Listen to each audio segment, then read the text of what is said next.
In a quiet Edo village, tucked away among rustling oil palms and paths the color of red earth, lived a kind-hearted widow named Adesuwa. She was in her late 50s, her face etched with the gentle lines of a life lived simply. Her husband had been taken from her years ago by a sudden fever, leaving her childless but not without purpose. She found solace in her small farm, tending to her yams, cassava, and plantains with a loving hand. Adesuwa was the heart of her community, in her own quiet way. She was known for sharing her harvest with the village orphans, her voice a familiar comfort as she sang old Edo hymns at dawn while pounding fufu. Her greetings were always warm, a heartfelt osajid. God has done it, for everyone she met. But in the shadows of this peaceful life, envy was taking root. Her late husband's relatives looked upon her land with greedy eyes.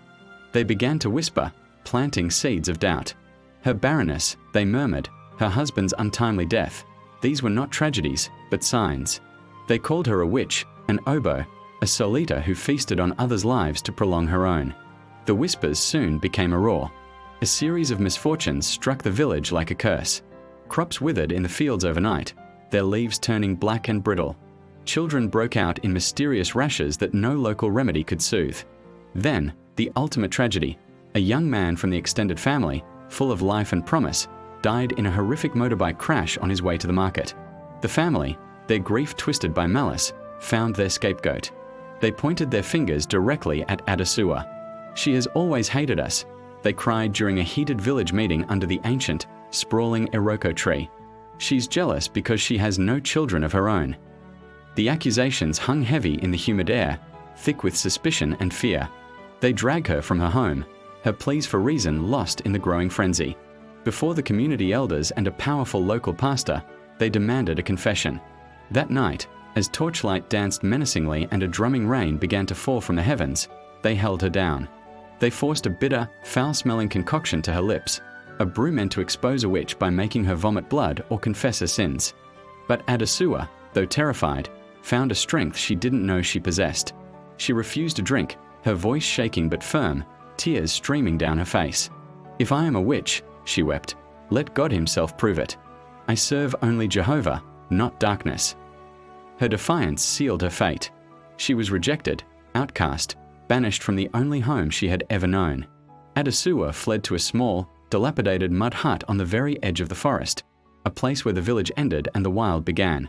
She became a ghost, surviving on wild fruits she foraged and the whispered prayers that were her only companions. The villagers she had once called friends now shunned her. Children who used to run to her for a piece of fruit now threw stones at her from a distance. Even her old church friends, people she had sung and prayed with for years, turned away, their faces clouded with fear and superstition. Months crawled by, each one a new chapter of loneliness and heartbreak. Adesuwa's once strong body grew frail, weakened by hunger and sorrow.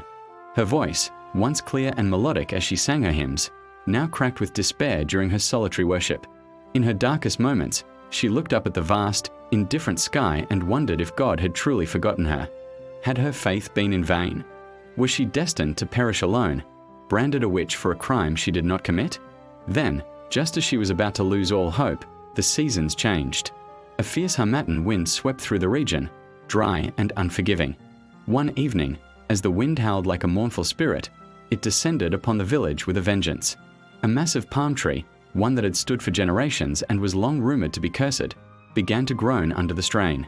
With a sound like thunder, it cracked, its trunk splitting down the middle before it came crashing down, crushing the compound of the very relatives who had led the charge against Adesuwa. It was a miracle that no one was killed, but what the fallen tree revealed was even more astonishing. There, hidden beneath its ancient roots, lay a collection of old charms and juju pots. They had been buried years ago, their dark magic silently working its evil. The village stood in stunned silence. The truth was finally unearthed, not by a confession, but by an act of nature, an act of God. The charms had been buried by one of the accusers, a jealous sister-in-law who had secretly consulted a native doctor, paying him to tie Adesuwa's womb and bring misfortune upon the family, all to cover her own insatiable greed for the land. The village erupted not in anger, but in shock and deep, collective shame. The pastor, his conscience pricked and his spirit moved by conviction, immediately called for a special prayer vigil. That night, the entire community gathered in the open square. Lanterns flickered, casting long shadows as voices rose in a chorus of Igbo and Edo praise songs. a sound of repentance filling the air. As the prayers reached a fever pitch, the guilty sister-in-law, unable to bear the weight of her sin any longer, broke down. She fell to her knees, her body racked with sobs, and confessed her wicked plot before everyone. "It was me," she cried, her voice choked with tears. "It was all me. Adesuwa is innocent. God has exposed the truth." Adesuwa was summoned back from her exile. As she walked into the circle of villagers, she was no longer the strong woman they remembered. She was frail, her clothes tattered, but her eyes held a profound dignity that silenced the crowd. At that very moment, as if on cue, the sky opened up. A sudden, gentle rain began to fall, washing the dust and grime from her face, like tears of joy from heaven itself.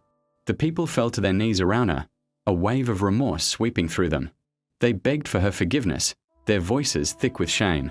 The children who had once thrown stones now clung to the hem of her wrapper, their small hands seeking comfort and pardon. The pastor, his voice booming with newfound conviction, raised his hands to the sky. "See how God vindicates his own," he declared. "The wicked shall always be snared in the net of their own making." From that day forward, Adesuwa's life was transformed. It was as if the rain had washed away not just the dirt, but the curse that had plagued her. Her farm began to flourish in a way that defied explanation. Her yams grew as large as calabashes, and her harvest was so abundant she could feed half the village. Her barrenness was no longer a subject of mockery or suspicion. Instead, it was seen as a mark of divine protection, a sign that she was special in God's eyes.